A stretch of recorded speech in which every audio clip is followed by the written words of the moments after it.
Decode presented by KEI Wires and Cables. विकसित भारत का विकसित wire. Co-powered by Mongia Steel, steel का बादशाह. पंजाब नेशनल बैंक, भरोसे का प्रतीक. In association with JK Smart Tire. Save fuel, stay safe. Doctor ortho Ayurvedic oil एवं capsule अब दर्द भी घुटने टेकेगा. मुल्तानी पश्मीना, अपने हक का खाओ, सब कुछ पचाओ. सभी पशुपालकों की पसंद, देश का नंबर 1 कपिला पशु आहार. सूर्या है तो भरोसा है. Prakash Surya steel tubes and pipes.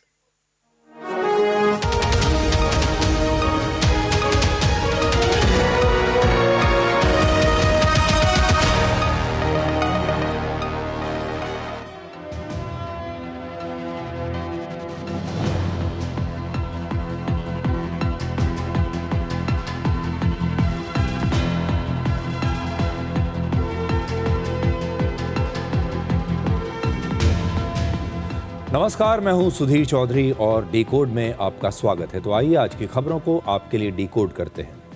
आज की सबसे बड़ी खबर यह है कि ईरान ने कहा है कि वो अपने सुप्रीम लीडर अली खामनेई की हत्या का बदला जरूर लेगा और ये बदला अमेरिका के राष्ट्रपति डोनाल्ड ट्रंप की हत्या से पूरा होगा। अली खामनेई के अंतिम संस्कार के समय ईरान के लोग बदले की आग में जल रहे थे और वहां पर आम लोगों के बीच माहौल ये है कि ईरान को हर हाल में खामनेई की हत्या का बदला लेना चाहिए। युद्ध शुरू होने के बाद ऐसा पहली बार हुआ है जब ईरान ने यह ऐलान किया है कि वो खामनेई की हत्या के जिम्मेदार लोगों को जिंदा नहीं छोड़ेगा और इस हत्या की सबसे बड़ी जिम्मेदारी आती है डोनाल्ड ट्रंप पर। इसके अलावा इजराइल की खुफिया एजेंसियों ने भी अमेरिका को यह जानकारी दी है कि ईरान ने डोनाल्ड ट्रंप की हत्या का पूरा प्लान तैयार कर लिया है। ये एक बहुत बड़ी खबर है। इसके बाद आपको दिखाएंगे कि भारतीय क्रिकेट में आईपीएल के शेर आयरलैंड और इंग्लैंड में कैसे ढेर हो गए। जिस तरह से भारतीय क्रिकेट टीम आयरलैंड और इंग्लैंड में हारी है, उससे भारत के क्रिकेट फैंस निराश भी हैं और हैरान भी हैं। निराश इस बात पर हैं कि हमारे जो बल्लेबाज आईपीएल में धुआंधार बल्लेबाजी कर रहे थे, वो अंतर्राष्ट्रीय क्रिकेट में एक एक रन के लिए संघर्ष कर रहे हैं। आज हम ये डिकोड करेंगे कि इस टीम को चुनते समय कहां गलती हो गई। और आखिर में आज आपके लिए एक सुझाव है और वो ये कि अब से जब भी आप खाना खाने के लिए बाहर किसी रेस्टोरेंट में जाएं, किसी होटल में जाएं, तो एक बार उसके किचन को ज़रूर चेक कीजिए और देखिए कि आपके पेट में जाने वाला ये खाना किन हालात में तैयार हो रहा है। अगर आपने इसे देख लिया तो शायद आप खाना खाएंगे ही नहीं। मुंबई में एक बहुत मशहूर आइसक्रीम ब्रांड के पार्लर में फूड डिपार्टमेंट ने जब छापा मारा तो पाया कि उस पार्लर में चूहों और मक्खियों की भरमार थी, चारों तरफ गंदगी थी और आइसक्रीम में एक्सपायरी डेट वाले सामान का इस्तेमाल हो रहा था। ये आज आपको भी सावधान करने वाली खबर है। लेकिन आज की बड़ी खबर यह है कि क्या ईरान अमेरिका के राष्ट्रपति डोनाल्ड ट्रंप पर कोई बहुत बड़ा हमला करने वाला है। आज ईरान की सेना IRGC ने युद्ध शुरू होने के बाद पहली बार ये चेतावनी दी है कि वो अपने पूर्व सुप्रीम लीडर अली खामनेई की मौत के जिम्मेदार लोगों से बदला जरूर लेगी और उन्हें जिंदा नहीं छोड़ेगी। अब आप खुद सोचिए कि अली खामनेई की हत्या की जिम्मेदारी किस पर आती है। इसकी सबसे बड़ी जिम्मेदारी आती है अमेरिका के राष्ट्रपति डोनाल्ड ट्रंप पर। खामनेई की अंतिम यात्रा के दौरान बहुत सारे लोग ऐसे पोस्टर्स लेकर आए थे जिन पर उन्होंने ट्रंप की हत्या की धमकी दी थी। ईरान के आम लोग भी हर हाल में खामनेई की हत्या का बदला लेना चाहते हैं। ये माहौल ईरान की सड़कों पर अभी दिखाई दे रहा है। अमेरिका के मीडिया में छपी अलग अलग रिपोर्ट्स के मुताबिक ईरान ने अमेरिका के राष्ट्रपति डोनाल्ड ट्रंप की हत्या का एक प्लान बना लिया है और इजराइल ने अमेरिका को इस हमले की प्लानिंग की पूरी जानकारी दे दी है। ट्रंप को ईरान से खतरे का एक और कारण है वर्ष 2020 में ईरान के एक जनरल कासिम सुलेमानी की हत्या और तब अमेरिका के एक ड्रोन हमले में IRGC के कुद्स फोर्स के प्रमुख कासिम सुलेमानी मारे गए थे। ये वहां के एक बहुत ही लोकप्रिय जनरल थे और उस समय भी ट्रंप अमेरिका के राष्ट्रपति थे। यानी ईरान के पास ट्रंप पर जानलेवा हमला करने के अब एक नहीं बल्कि दो कारण हैं। ईरान ट्रंप को अली खामनेई के साथ साथ कासिम सुलेमानी की मौत का जिम्मेदार भी मानता है। और आपको याद होगा, हमने कल भी आपको ये बताया था कि डोनाल्ड ट्रंप ईरान की हिट लिस्ट में अब सबसे ऊपर हैं और इसी वजह से उन्हें अपना विमान सुरक्षा कारणों से बदलना पड़ा था जब वो टर्की से वापस आ रहे थे। दुनिया भर में ये ट्रेंड देखा गया है कि जब भी किसी नेता पर हमला होता है या उसकी हत्या की साजिश की खबर आती है तो उसकी लोकप्रियता अक्सर बढ़ जाती है और लोगों की सहानुभूति भी उस नेता के प्रति बढ़ जाती है। इसे राजनीति में अक्सर rally around the leader effect कहते हैं, यानी संकट के समय लोग अपने नेता के पीछे ज़्यादा मजबूती से खड़े हो जाते हैं। डोनाल्ड ट्रंप के साथ भी ऐसा पहले हो चुका है। आप ये तस्वीरें देखिए। वर्ष 2024 में चुनाव प्रचार के दौरान उन पर गोली चली थी और वो गोली उनके कान को छू कर निकल गई थी। तब कुछ समय के लिए उनकी लोकप्रियता बढ़ गई थी। पिछले 2 वर्षों में कुल मिलाकर ट्रंप पर 3 बार हमले की कोशिश हो चुकी है। इस समय अमेरिका के 58% लोग ट्रंप से नाराज हैं और अपने दोनों कार्यकालों में ट्रंप की अप्रूवल रेटिंग कभी भी इतनी कम नहीं रही। उनकी लोकप्रियता ऑल टाइम लो है। अभी बड़ा सवाल है कि क्या ये नई खुफिया जानकारी सिर्फ सुरक्षा से जुड़ी है या इसके पीछे कोई राजनीति भी हो सकती है। अमेरिका के एक बड़े न्यूज़ चैनल CNN के मुताबिक कुछ अमेरिकी खुफिया अधिकारी ये मानते हैं कि ये इजराइल का ट्रंप को भड़काने का एक नया तरीका भी हो सकता है ताकि ट्रंप ईरान के खिलाफ और सख्त रुख अब अपनाएं। यह भी हो सकता है कि जानबूझकर यह खबर इस तरह से प्लांट की गई हो ताकि अमेरिका में डोनाल्ड ट्रंप के प्रति सहानुभूति बढ़ जाए और उन्हें एक ऐसे नेता के रूप में देखा जाए जिसकी जान को अब विदेशी ताकतों से खतरा है। तो एक बड़ी बात यह है कि इजराइल की खुफिया एजेंसियों ने अमेरिका को यह जानकारी दी है कि ईरान ने डोनाल्ड ट्रंप की हत्या का पूरा प्लान बना लिया है और ईरान डोनाल्ड ट्रंप की हत्या की पूरी कोशिश करेगा। अब जैसा कि आप जानते हैं, जब युद्ध विराम हुआ अमेरिका और ईरान के बीच, उस समय इजराइल इस युद्ध विराम के पक्ष में नहीं था और इस बार इस युद्ध विराम के समझौते में इजराइल को अमेरिका ने दूर रखा। यह भी हो सकता है कि इजराइल ने जो जानकारी दी है ये ट्रंप को भड़काने के लिए दी हो। ये इसलिए दी हो ताकि अमेरिका की जो पूरी सुरक्षा व्यवस्था है वो पैनिक मोड में आ जाए। और ट्रंप इस प्रकार के व्यक्ति हैं, उनका व्यक्तित्व कुछ इस तरीके का है कि जब आप ट्रंप को इस प्रकार की बात बताएंगे तो वो भड़क जाएंगे और हो सकता है कि वो ईरान पर नए सिरे से और बड़े हमले शुरू कर दें। तो ये भी एक कारण बताया जा रहा है। लेकिन बड़ी बात यह है कि अमेरिका दुनिया का सबसे शक्तिशाली देश है। डोनाल्ड ट्रंप को दुनिया का सबसे शक्तिशाली नेता माना जाता है। उनकी सुरक्षा दुनिया में सबसे शक्तिशाली सुरक्षा का घेरा मानी जाती है। लेकिन ऐसे में ईरान का ये कहना कि वो डोनाल्ड ट्रंप पर सीधा हमला कर सकता है, इजराइल की खुफिया एजेंसियों का ये कहना कि ईरान ने डोनाल्ड ट्रंप की हत्या की पूरी प्लानिंग कर ली है, ये अपने आप में एक बहुत बड़ी खबर है।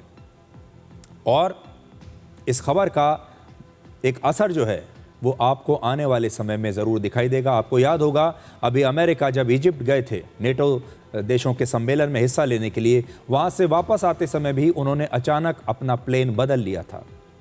माफ़ कीजिएगा, जब तुर्की गए थे, तुर्की में जब वो गए तो तुर्की से वापस आते समय उन्होंने अपना ये प्लेन बदल लिया था और ये एक बहुत बड़ी बात है।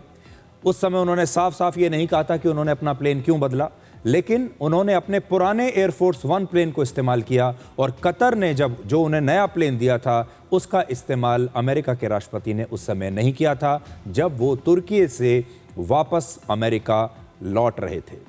ये खबर हमने कल भी आपको दिखाई थी कि तुर्की से जब वो वापस लौटे, ये अपने आप में ऐसा बहुत कम होता है जब अमेरिका के राष्ट्रपति अपने प्लेन को बदल लें। एक ऐसा प्लेन जिसे वो छोड़ चुके हैं, जिसे रिटायर करने की बात हो रही है, वापस उस प्लेन को वो सर्विस में लाए और उन्होंने अपने पुराने एयरफोर्स 1 प्लेन से उस समय यात्रा की। अमेरिका के इतिहास में जब भी किसी राष्ट्रपति पर कोई हमला हुआ है या देश पर कोई बहुत बड़ा संकट आया है तो अमेरिका की जनता अक्सर अपने राष्ट्रपति के समर्थन में एकजुट हो जाती है। ऐसा पहले भी देखा गया है। वर्ष 1981 में अमेरिका के राष्ट्रपति रोनाल्ड रेगन एक जानलेवा हमले के बाद गंभीर रूप से घायल हुए, लेकिन उनकी जान बच गई। इस घटना के बाद उनकी अप्रूवल रेटिंग 60% से बढ़कर 73% हो गई थी। वर्ष 2001 में 9/11 के आतंकी हमलों के बाद अमेरिका के राष्ट्रपति जॉर्ज डब्ल्यू बुश की अप्रूवल रेटिंग 51% से सीधे 90% तक पहुंच गई थी, जो तब अमेरिका के इतिहास की सबसे ऊंची अप्रूवल रेटिंग्स में से एक थी। तो अब क्या डोनाल्ड ट्रंप के साथ भी यही हो सकता है जो रोनाल्ड रेगन के साथ और जॉर्ज डब्ल्यू बुश के साथ हुआ?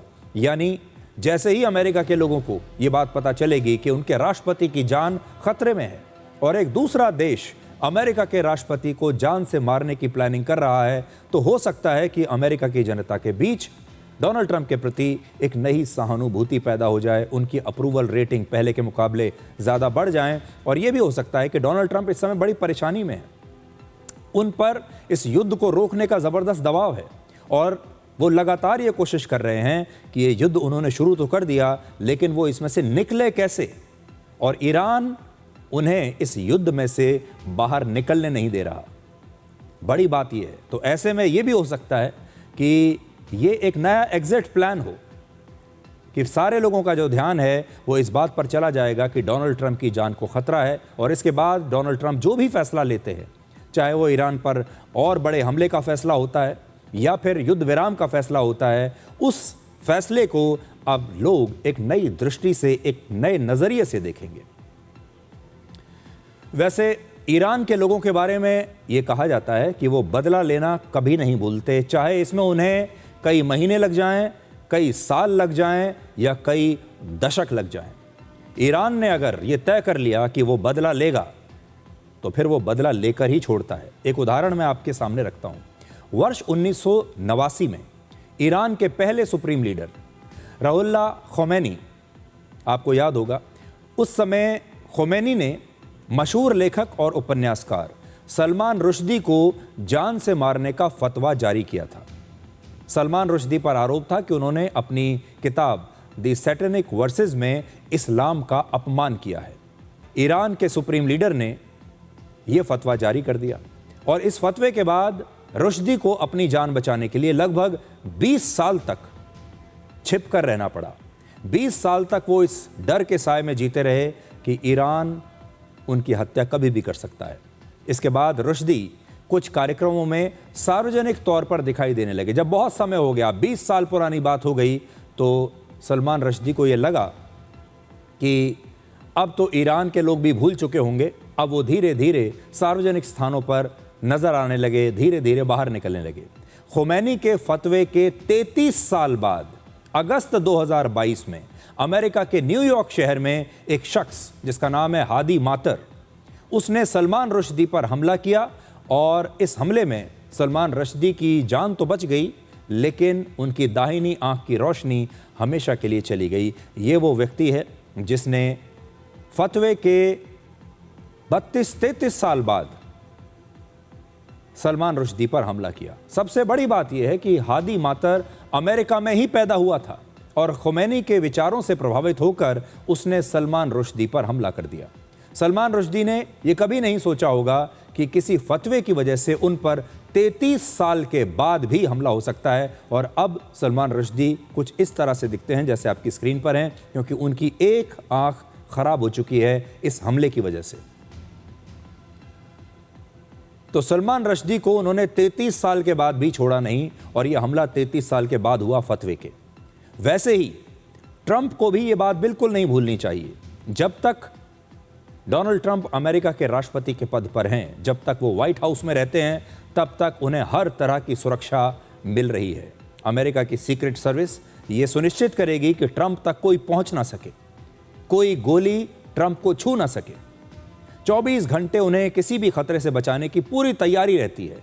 लेकिन जब डोनाल्ड ट्रंप अमेरिका के राष्ट्रपति नहीं रहेंगे, उनकी असली चुनौती तब शुरू होगी। इसलिए ईरान ने जो धमकी दी है ये अपने आप में खतरनाक हो सकती है और ये जो खतरा है ये ट्रंप पर अब आजीवन मंडराता रहेगा। हैरानी की बात यह है कि ईरान डोनाल्ड ट्रंप को मारने की प्लानिंग कर रहा है, लेकिन थोड़ी देर पहले ही डोनाल्ड ट्रंप ने एक सोशल मीडिया पोस्ट में कहा है कि अमेरिका ईरान से बातचीत तो करेगा, लेकिन युद्ध विराम अब समाप्त हो चुका है। यह है उनका लेटेस्ट पोस्ट। डोनाल्ड ट्रंप का, जो उन्होंने थोड़ी देर पहले किया है। The Islamic Republic of Iran has asked us to continue talks. We have agreed to do so, but the United States has stated to them in no uncertain terms that the cease fire is over. तो वो अभी भी कह रहे हैं कि Iran ने कहा है कि वो अमेरिका से बातचीत जारी रखना चाहता है। अमेरिका बातचीत के लिए तैयार हो गया है, लेकिन युद्ध विराम अब समाप्त हो चुका है।